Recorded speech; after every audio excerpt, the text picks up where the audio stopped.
Good morning mga ka-viewers. Kahit maraming lumot, marami pa rin naliligo dito sa beach ng Boracay. Tingnan nyo po yung beach ng Boracay. Oh. Maraming lumot po yan. Pero huwag po kayong magtaka kung bakit po maraming lumot ngayon.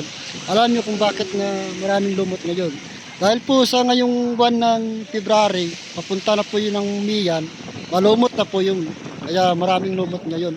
Pagdating ng June, wala nang lumot yan. Kaya ngayong buwan talaga ng February, season talaga ng lumot.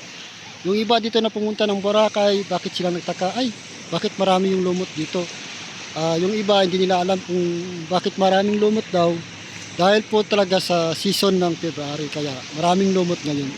Kaya hindi naman siya Makati pag naligo kayo dito eh.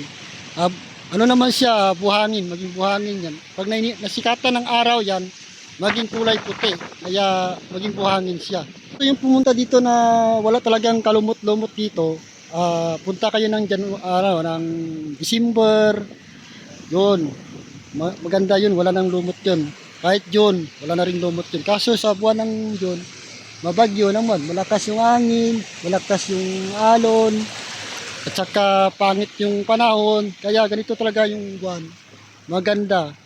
Kaya ito, bakit naging lumot nito? Dahil sa sobrang tindi ng init. Tignan mo. Dito tayo sa harap ng sa harap ng Hinan Regency. Yan po yung Hinan Regency. Oh. Yan. Ikutin ko yung camera ko ah. Doon po sa dulo yan, Regency. Doon po sa dulo yan, Mandarin Bay. Yun.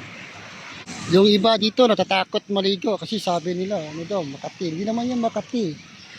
Sa inyo na yan kung maligo kayo o hindi. Tingnan nyo, may naliligo.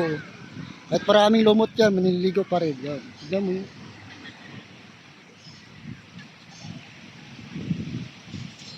Yan po yung mga bid ng mga nakahilira dito.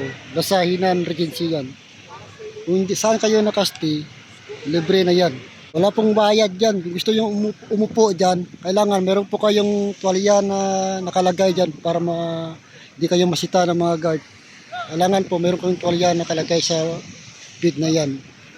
Kung wala, paalisin talaga kayo dyan. Sige po, bye-bye po mga ka-viewers. Bye-bye. Salamat po sa panood ng aking vlog ngayong umaga. Salamat po sa lahat. Bye-bye.